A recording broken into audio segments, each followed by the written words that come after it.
Olá pessoal! Antes de falarmos do homenageado deste vídeo, eu tenho uma correção a fazer sobre o nosso vídeo anterior sobre os traços biográficos de Carmine Mirabelli. São duas datas que no momento da narração saíram erradas. A primeira é sobre a fundação do Instituto Psíquico Brasileiro, que ocorreu em 12 de outubro de 1922 e não em 12 de outubro de 1822, como está narrado no vídeo.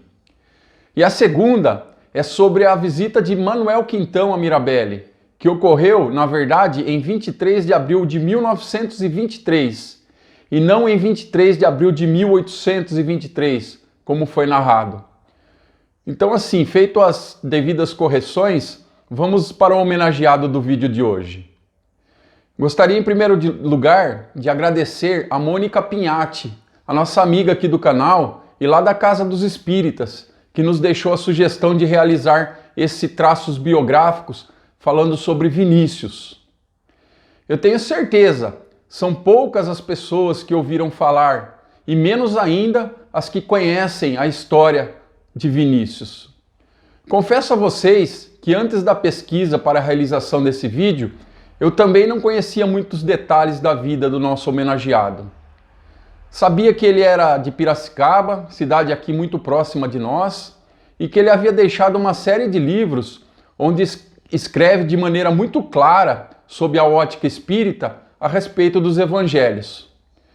Porém, eu não sabia o quanto ele trabalhou e o legado que ele deixou nos campos da educação espírita e da evangelização infantil. Ele ficou conhecido como educador de almas. Eu não sabia também o quanto ele se dedicou ao movimento de unificação da doutrina espírita, que à sua época ainda estava iniciando. Sim, Vinícius foi um trabalhador incansável da doutrina espírita e um espírito valoroso para todos aqueles que conviveram com ele e puderam compartilhar a sua presença. Ele nos deixou muitas obras e exemplos a serem seguidos por todos aqueles que querem viver em um mundo melhor. Eu peço então a vocês que já deixem um like nesse vídeo, compartilhem esse conteúdo com seus amigos e em suas redes sociais e se inscrevam aqueles que ainda não são inscritos no canal. Vamos ao vídeo?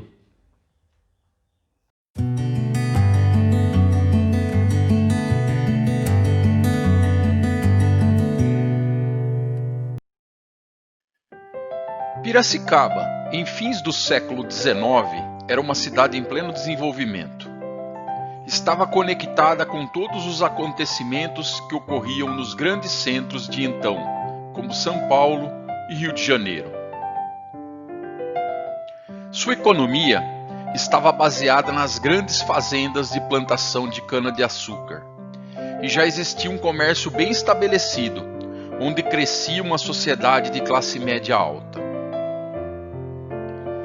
Não obstante as características bucólicas de uma cidade do interior, Piracicaba era vanguardista, pois mesmo antes da abolição da escravatura e da proclamação da República, já existiam ali, em meio à sua sociedade, movimentos que mostravam ser esse o caminho que o país deveria seguir.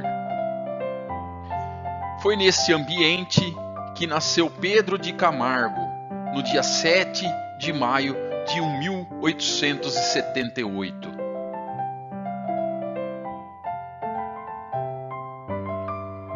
Pedrinho, como era chamado por todos em sua infância, era o quarto de 5 filhos do casal Sebastiana do Amaral Camargo e Antônio Bento de Camargo. Cresceu lentamente, demonstrando que ficaria com uma estatura baixa. Permaneceu sempre bem magrinho e tudo o fazia crer que seria doce e afável, porém de personalidade forte. Era visto muitas vezes só e pensativo, porém ninguém pudesse dizer que ele era triste. Muito pelo contrário, o menino era muito alegre, sempre com um sorriso ingênuo, mas expressivo, de excelente comportamento. Não acompanhava a maioria dos garotos de seu tempo, que gostavam de pegar passarinho e nadar no rio, jogar bola de gude e roubar frutas no quintal dos vizinhos. Na esteira progressista, a cidade de Piracicaba atraía muitas pessoas interessadas em ganhar dinheiro e expandir suas culturas. Se estabeleceu ali, naquela época, um grupo de estrangeiros. Entre eles, havia um pastor metodista, o reverendo Newman, que trouxe a ideia de criar em Piracicaba uma escola moderna, aos moldes das escolas norte-americanas. Então, esse pastor convida uma missionária americana, a senhora Martha Watts, que trazia em sua bagagem uma grande experiência na área pedagógica e um amor profundo pelo sacerdócio da educação para conduzir esse projeto. Miss Watts abriu as portas da nova escola em 13 de setembro de 1881. Começava ali a história do Colégio Piracicabano, a primeira escola metodista do Brasil.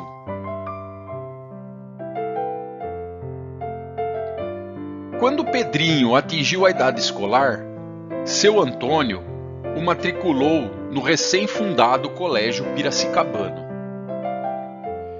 Ali, o menino Pedro de Camargo iria formar a base de uma profunda cultura geral, com ênfase para o estudo da exegese bíblica, em especial os evangelhos. Em casa, os pais eram católicos e no colégio ele recebia orientações protestantes. Mais tarde, ele diria que nenhuma dessas visões preenchiam a sua necessidade interior. Apesar de muito aprender com Miss Watts sobre a prática da moral, da justiça e da retidão. Pedrinho via na amada professora a verdadeira mestra, capaz de se relacionar com os alunos de modo simples, mas firme, onde sobressaía aquilo que mais tarde ele viria a aprender com o Espiritismo, a superioridade moral irresistível. Em sua juventude, Pedro de Camargo foi surpreendido com a perda de seu pai, o que trouxe ao moço um amadurecimento acelerado. Se viu na condição de arregaçar as mangas e ir trabalhar junto aos irmãos mais velhos, assumindo o comércio que o pai havia deixado, para sustentar a família, agora sem o progenitor. Ele ganhava o respeito de todos.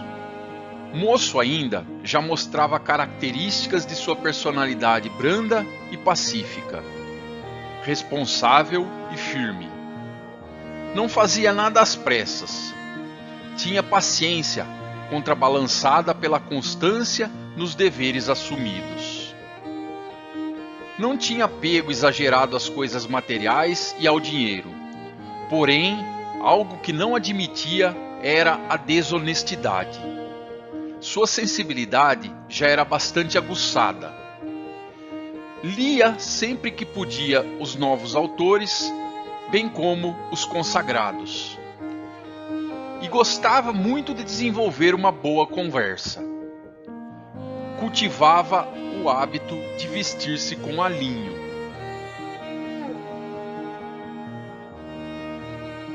No ano de 1901, Pedro de Camargo, com 23 anos de idade, casa-se com Elisa Runke, uma moça da sociedade local, também conhecida familiarmente como Bila.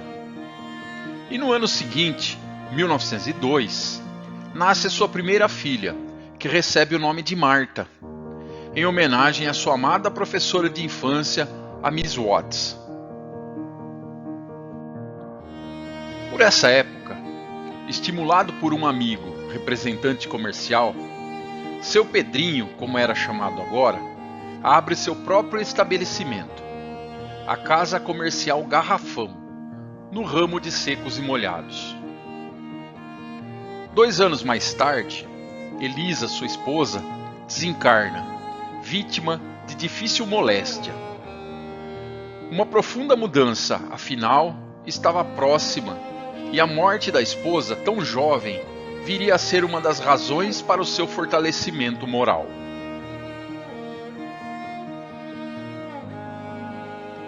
Ao final do ano de 1905, Pedro de Camargo começa a ter contato com a doutrina espírita.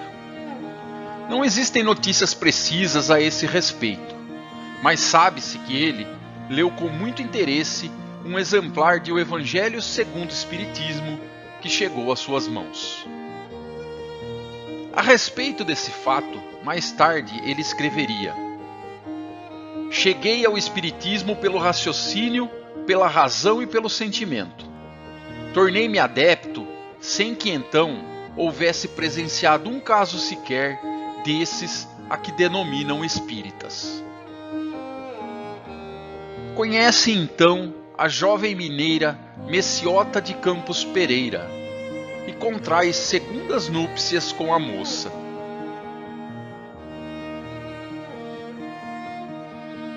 Convertido ao espiritismo, seu Pedrinho decidiu adotar um pseudônimo, como se quisesse marcar uma nova fase em sua vida.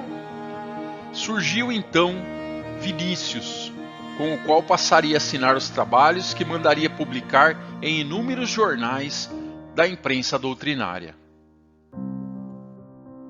Sua loja comercial nessa época já havia mudado de ramo, passando a trabalhar com louças e ferragens, sendo chamada então de As Duas Âncoras.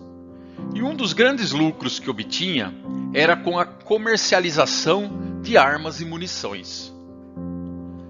Vinícius, assim que passou a entender os conceitos da doutrina espírita, substituiu a lucrativa seção de armas e munições para a venda de camas de ferro e colchões. Uma atitude que tomou depois de refletir sobre o papel do espírita perante a sociedade, sem cogitar as possíveis perdas financeiras. Vinícius conhece João Leão Pita, um português que estava no Brasil há muito tempo e que na época passava por dificuldades para manter a enorme família de 12 filhos e a esposa. Por ter fundado o primeiro centro espírita de Piracicaba, o Fora da Caridade Não Há Salvação, João Leão Pita era perseguido pelos clérigos e pela sociedade preconceituosa da cidade. Vinícius o emprega em seu estabelecimento comercial e passa também a receber as calúnias e ataques insensatos. Porém, nada daquilo era suficiente para abalar a serenidade e o bom ânimo do neófito espírita. A amizade entre Vinícius e João Leão Pita se estendeu por toda a vida e além, mesmo após o desencarne do português em 1957. Vinícius passa então a frequentar o centro espírita Fora da Caridade Não Há Salvação e torna-se logo o orador principal ali, com sua palavra eloquente e dinâmica. Muitos piracicabanos se convenceram das verdades espíritas através das prédicas evangélicas e doutrinárias de Vinícius. Além da oratória se desenvolvendo a cada dia, Vinícius também escrevia artigos que enviava para vários periódicos espíritas espalhados Brasil afora, com destaque para O Clarim de Caibar-Schutel, Verdade e Luz de Batuíra e Reformador da FEB. E o seu nome passa a ficar bastante conhecido nos meios espíritas, devido à clareza com que traduzia os ensinamentos do Cristo e de Kardec para as páginas de papel. Ele também tinha uma coluna semanal na Gazeta de Piracicaba, onde trazia invariavelmente comentários sobre temas do cotidiano, os quais elucidava com base na moral cristã. Por essa época, nasce a segunda filha de Vinícius, sendo a primeira com a sua segunda esposa. O bebê recebe o nome de Elisa. O casal teria ainda mais 3 filhos, sendo mais 2 meninas e o caçula Pedrinho. Sua fama de exímio orador e cronista começava a extrapolar as fronteiras da pacata Piracicaba, e ele começa a se corresponder com personalidades destacadas do movimento espírita, entre eles Manuel Quintão, então presidente da Federação Espírita Brasileira, que foi diversas vezes até a cidade do interior paulista se encontrar com o agora amigo Vinícius. Para acomodar a família que havia crescido, Vinícius e a esposa procuram um terreno onde passam a construir uma casa maior e com mais liberdade para as crianças. A única exigência que ele fazia era que a localidade ficasse próxima ao Colégio Piracicabano, para facilitar as crianças de frequentarem as aulas. Naquela nova casa, Vinícius resolveu instalar uma escolinha de moral cristã, onde ele mesmo era o professor, tendo a ajuda da filha mais velha, Marta, que iria cuidar das crianças menores. Na escolinha foram os primeiros alunos os seus filhos. Depois viriam os filhos dos amigos, os amiguinhos dos filhos dos amigos, até não caber mais. Vinícius tinha extrema facilidade para lidar com jovens e crianças. Ouvia-lhes os segredos, dava-lhes conselhos, sem nenhum pieguismo. Era por isso admirado por aqueles que frequentavam a escolinha em sua casa. Em 1922, sua vida está financeiramente estabilizada e sua fama já alcançou regiões longínquas. Ele, nessa época, dirige o Centro Espírita Fora da Caridade Não Há Salvação, onde fala semanalmente a grandes plateias que ouvem com prazer o verbo eloquente e comovedor do pregador da Boa Nova. Vinícius foi pressionado a aceitar um cargo público de conselheiro municipal, o equivalente a um vereador nos dias de hoje, devido à sua influência e ascendência sobre a população.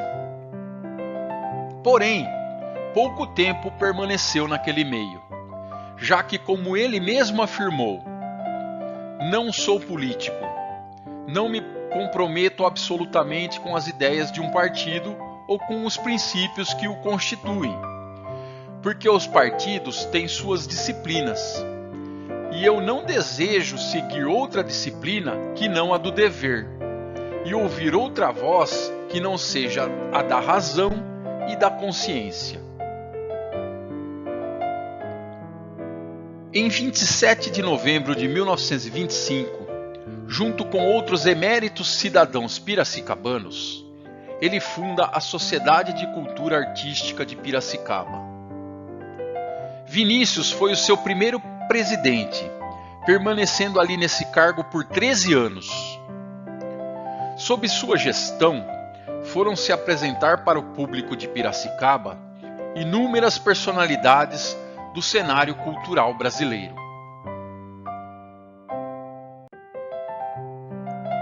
Em 28 de março de 1926, Vinícius presidiu na cidade de São Paulo a Assembleia de Fundação da Federação Espírita do Estado de São Paulo, que na verdade era o embrião da instituição que viria a se consolidar 10 anos mais tarde, pois essa primeira tentativa de criar uma federativa paulista para congregar o movimento espírita do Estado acabou perdendo força e desapareceu por completo. Nessa mesma reunião estavam presentes as principais figuras do movimento espírita paulista, entre elas o então famoso médium Carmine Mirabelli. E no mesmo ano de 1926, no dia 1º de outubro, Vinícius desembarca no Rio de Janeiro para participar da primeira reunião que iria instalar o Conselho Federativo Nacional, órgão que nasceu com a intenção de unificar o movimento espírita em todos os estados do Brasil. Vinícius, desde sempre, se mostrava um trabalhador entusiasta do movimento de unificação da doutrina espírita. Porém, acima de tudo, ele se utilizava da razão e do bom senso para as questões mais difíceis, quando surgiam as divergências. Entre os anos de 1927 e 1938, Vinícius iria trabalhar duramente e ampliar seu relacionamento dentro do movimento espírita nacional. Os contatos, mais por cartas do que pessoalmente com Caibar Schutel, se intensificaram bastante, pois Vinícius assumiria a presidência da recém-criada União Federativa Espírita Paulista, com sede na capital, apesar de ele ainda residir em Piracicaba. Nesse período, os trabalhos junto aos necessitados também aumentam bastante na vida de Vinícius. Ele visita frequentemente o Rancho dos Leprosos em Piracicaba, onde desenvolve atividades de assistência material e espiritual. Passa a frequentar também a colônia de Pirapitingui, onde mantém contato constante com Jesus Gonçalves. Vinícius trabalhava também para a fundação da primeira Rádio Espírita, fato que ocorreria alguns anos mais tarde com o início das atividades da radiodifusora. Ele havia enviado os originais de uma obra para apreciação da FEB, e então no ano de 1933 é lançado seu primeiro livro com o título Nas Pegadas do Mestre, que seria o início de uma série cujas reedições se sucederiam interminavelmente. Vinícius falava e arrebatava corações. Sua fama tomava vulto extraordinário e suas palestras eram muito apreciadas. Nessa época, principalmente em todo o interior do estado de São Paulo. Ele dedicava a maior parte da sua atenção e a sua retórica ao estudo dos evangelhos sob a ótica espírita. Uma de suas palestras intituladas Religião no Lar ficou extremamente conhecida e foi até publicada em formato de opúsculo por Caibar Schutel em O Clarim, e foi repetida inúmeras vezes, inclusive sendo apresentada posteriormente em um programa radiofônico. No ano de 1938, com 60 anos de idade, Vinícius, já aposentado das atividades profissionais, vende sua loja em Piracicaba para um casal de amigos. Entrega a presidência do Centro Espírita Fora da Caridade Não Há Salvação e da Sociedade de Cultura Artística de Piracicaba e se transfere para a cidade de São Paulo, onde vai iniciar uma grandiosa tarefa, além de tudo aquilo que ele já havia realizado pelo Espiritismo. O movimento espírita de Piracicaba sentiria a ausência de seu mais destacado líder e pensador. As atividades sofreriam um baque e perderiam o entusiasmo por muitos anos. Vinícius leva toda a família para São Paulo, ficando em Piracicaba apenas sua filha mais velha, Marta, que à época já era casada. Porém, 2 anos mais tarde, ela viria a desencarnar, trazendo grande dor ao coração do pai amoroso. Ele passa então a dedicar grande parte do seu tempo à produção literária. Continuava como presidente da União Federativa e implantou ali a evangelização infantil, nos mesmos moldes da escolinha de moral cristã que havia criado em Piracicaba muitos anos atrás. No ano de 1939, a FEB lança o seu segundo livro com o título Em Torno do Mestre. Em 31 de março de 1940, é fundada a Rádio Piratininga, que ficou conhecida como a Rádio dos Espíritas, tendo como seu diretor superintendente o nosso incansável Vinícius, que ali mantinha também um programa diário de divulgação e prédicas espíritas cristãs. Por volta do ano de 1942, Vinícius se vincula à Federação Espírita do Estado de São Paulo, que agora sim estava a plenos pulmões ativa no movimento espírita, sob o comando de Edgar Armon. Logo em sua chegada na instituição, tem início aos domingos as tertúlias evangélicas, comandadas pelo maestro do Evangelho, Vinícius. Essas predições evangélicas durariam mais de 15 anos. Ele também comandou a publicação do jornal doutrinário O Semeador, órgão de divulgação da Federação Espírita do Estado de São Paulo. O movimento espírita paulista estava bastante disperso, com 4 entidades querendo assumir o papel de liderança, e era necessário um consenso para realmente ocorrer a unificação. Quando, em 1º de junho de 1947, com a adesão de todas as entidades, instala-se o primeiro Congresso Estadual Espírita, de onde sairiam diversas decisões importantes para o futuro do movimento espírita no Estado, sendo a principal delas a criação da USE, a União das Sociedades Espíritas, onde Vinícius estava presente no Conselho Deliberativo da entidade, ao lado de Herculano Pires, entre outros confrades.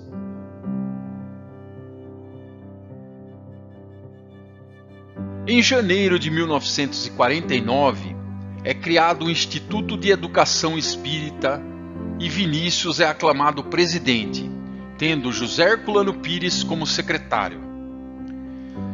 Naquele mesmo ano, no mês de outubro, Vinícius estaria presente no Congresso Pan-Americano Espírita, realizado na cidade do Rio de Janeiro, e participou dos entendimentos para a formalização do Pacto Áureo, que tinha a intenção de unificar todo o movimento espírita em nível nacional. Vinícius também integrou a primeira turma de expositores das escolas de aprendizes do Evangelho, implementada na Federação Espírita do Estado de São Paulo, e que se mostrou um sucesso no ensino doutrinário, existente até os dias de hoje naquela instituição. E em novembro de 1952, desencarna sua esposa, a senhora Messiota Pereira de Camargo, depois de quase 50 anos ao lado de Vinícius. O seu ânimo recobrou um pouco de forças em 1955, quando no dia 11 de abril teve início o funcionamento do Externato Hilário Ribeiro. Era um instituto espírita de educação posto em prática. Além de dirigir o externato, ele passou a lecionar sua matéria preferida, os Evangelhos à luz do Espiritismo. E por volta do ano de 1960, a sua saúde piorava. Ele já não podia locomover-se sozinho, mas mesmo assim, com a ajuda dos amigos, ainda mantinha-se em atividade no Externato Hilário Ribeiro. Suas outras atividades ele foi deixando para os companheiros assumirem. Em abril de 1966, ele comunica ao Conselho do Instituto Espírita de Educação a sua decisão irrevogável de deixar a sua presidência. Motivo: saúde.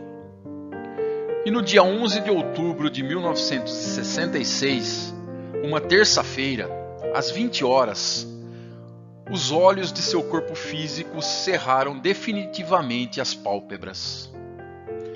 Uma fumaça tênue, azulada, evolou daquele corpo. Vinícius, então, com 88 anos de idade, retornou ao mundo invisível. Através desses breves traços biográficos, queremos agradecer ao educador de almas, que com o seu jeito calmo e paciente soube conduzir a sua missão de evangelizar as crianças, jovens e adultos, sempre amparado nos ensinos do Cristo e de Kardec.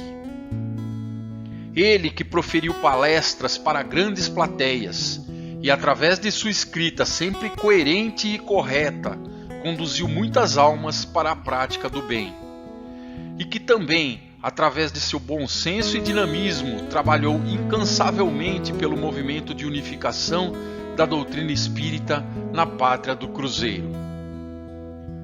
Por isso, e por tudo o que não conseguimos colocar aqui nesse vídeo, nós te agradecemos.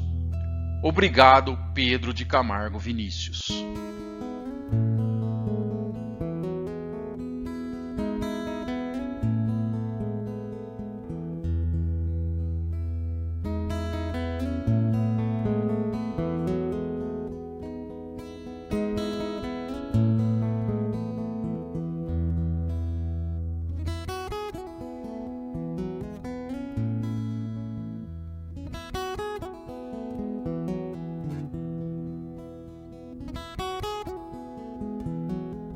Oi pessoal, eu espero que tenham gostado de conhecer um pouco sobre a história desse valoroso espírita que viveu entre nós e que tenham ficado curiosos para descobrir mais detalhes sobre a sua vida. Para aqueles que quiserem adentrar um pouco mais na biografia de Vinícius, eu recomendo o livro Vinícius, o Educador de Almas, de Wilson Garcia e Eduardo Carvalho de Monteiro, da editora M. Foi a principal fonte que eu me baseei para a criação desse vídeo. Eu estou deixando aqui embaixo na descrição do vídeo todas as referências, bem como uma lista com os livros escritos por Vinícius. E 2 links muito interessantes que eu sugiro a todos que apreciem. O primeiro é talvez o único registro em áudio que existe sobre Vinícius. É uma palestra realizada por ele e que foi guardada em áudio e disponibilizada aqui no YouTube. E o segundo é na verdade uma playlist com 21 programas em formato de podcast, da Rádio Rio de Janeiro, com o título Obras de Pedro de Camargo. Muito interessante para quem quiser saber mais sobre a vida desse grande trabalhador da doutrina espírita. Como eu falei no início do vídeo, esse Traços Biográficos foi sugestão da Mônica Pinhatti, e eu agradeço novamente a ela.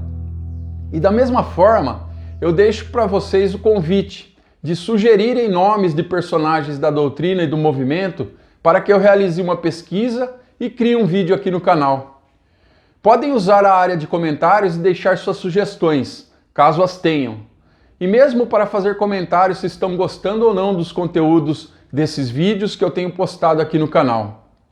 Antes de terminar, eu já peço para vocês de novo então que deixem um like, compartilhem esse vídeo e o canal com seus amigos e em suas redes sociais. Se inscrevam aqueles que ainda não são inscritos.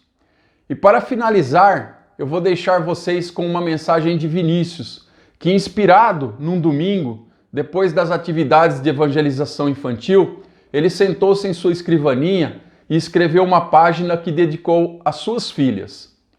Fiquem com Deus e até o próximo vídeo.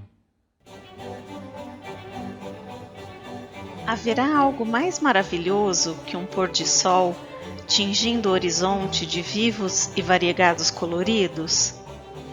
Haverá alguma coisa mais encantadora que uma noite de luar, plácida e serena, calma e doce, envolvendo a terra em seu manto de alumínio?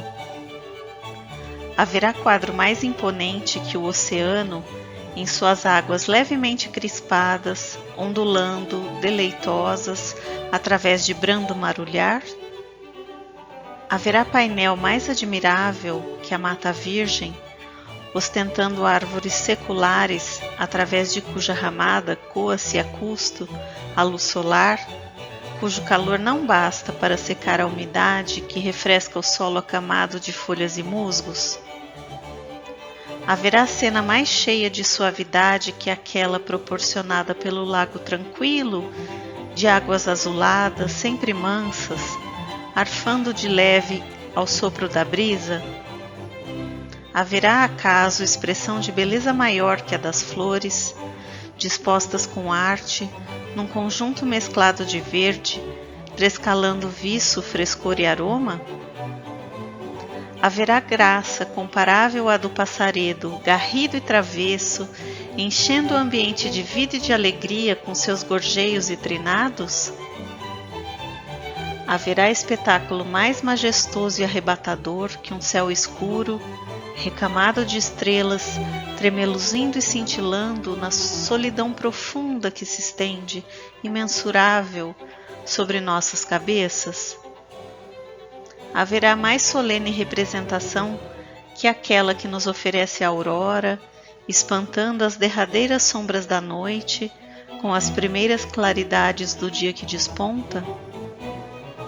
Haverá, enfim, impressão mais digna e mais nobre, mais delicada e mais tocante, mais sensibilizadora e mais emotiva que aquela que nos proporciona a atitude do santo que ora, do justo que defende os seus algozes e da virtude ignorada que se dá em holocausto pela felicidade de outrem?